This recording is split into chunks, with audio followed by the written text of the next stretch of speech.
Welcome to Hotline TV, everybody. I'm John Mercurio. And I'm Amy Walter. All right, John, what is going on with Senator Arlen Specter these days? Last week it seemed like, will the Pennsylvania senator make a switch? He's going to run as an Indy, as a Dem.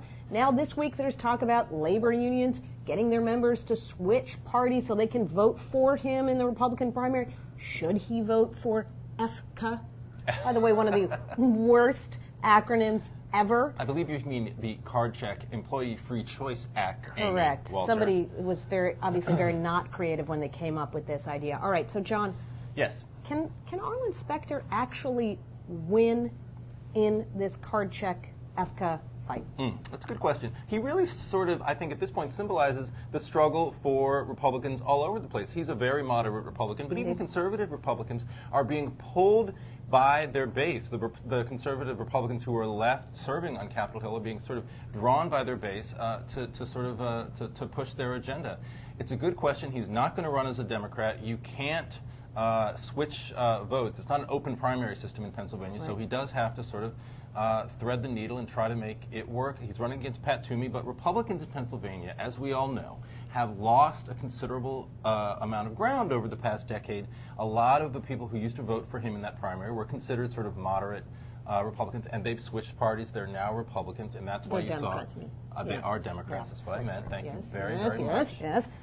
And that's why you saw Obama win so decisively last year. It's a big problem for him, and you see him, even last week he was campaigning, or he was speaking to a group in Pennsylvania, and he admitted it. He said, a large part of my base is gone. So I'm not ruling out the possibility that Specter, because I really can't imagine somebody who has served so long as a Republican, I'm not ruling out the possibility that he retires because he sees this as a no-win situation. Right. I mean, look, he has a choice whether he's going to, he votes for this thing, and then conservatives say, see, we told you he's really a liberal, blah, blah. He votes against it. It's not like suddenly these conservatives are going to be like, great job, Arlen, we're not going to run against you anymore. We're with you, right. They have a list of grievances a mile long, and they go out there and they say, look, here's why we need to replace Arlen Specter, you guys, because on every single one of these votes, we have to hold our breath. We have to lobby our own. If we put a conservative in there, we know what we're going to get. This is just a crapshoot. And our Democrats, if he votes against this, or even if he votes for it, our Democrats going to suddenly say, you know what? You're right. He does stick by his convictions. Well, he is building a record of a lot of Democrats being able to support him, on the stimulus bill, and if he does vote for this thing too. Sure. And let's face it, he can't. There are no I think if Democrats know that beating him in a general election is difficult. Very, very, very tough. But, I think this Washington Times story out today about the Pennsylvania labor leaders saying that they'll get their voters to either switch parties and vote for him, or just sort of coerce them to vote for him if he supports EFCA Card Check.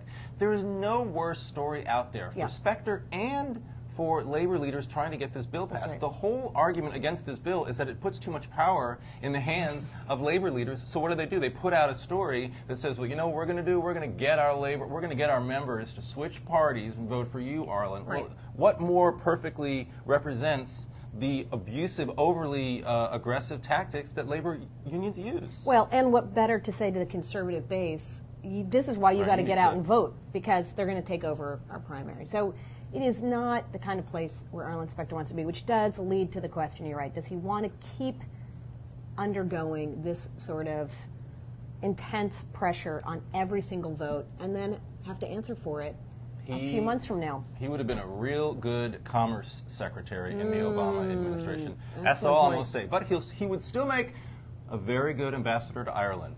It's just a prediction. Interesting. All right. Well, that's all the time we have for today. Until next time, I'm Amy Walter. And until next time, I'm John Mercurio. Thank you for watching Hotline TV.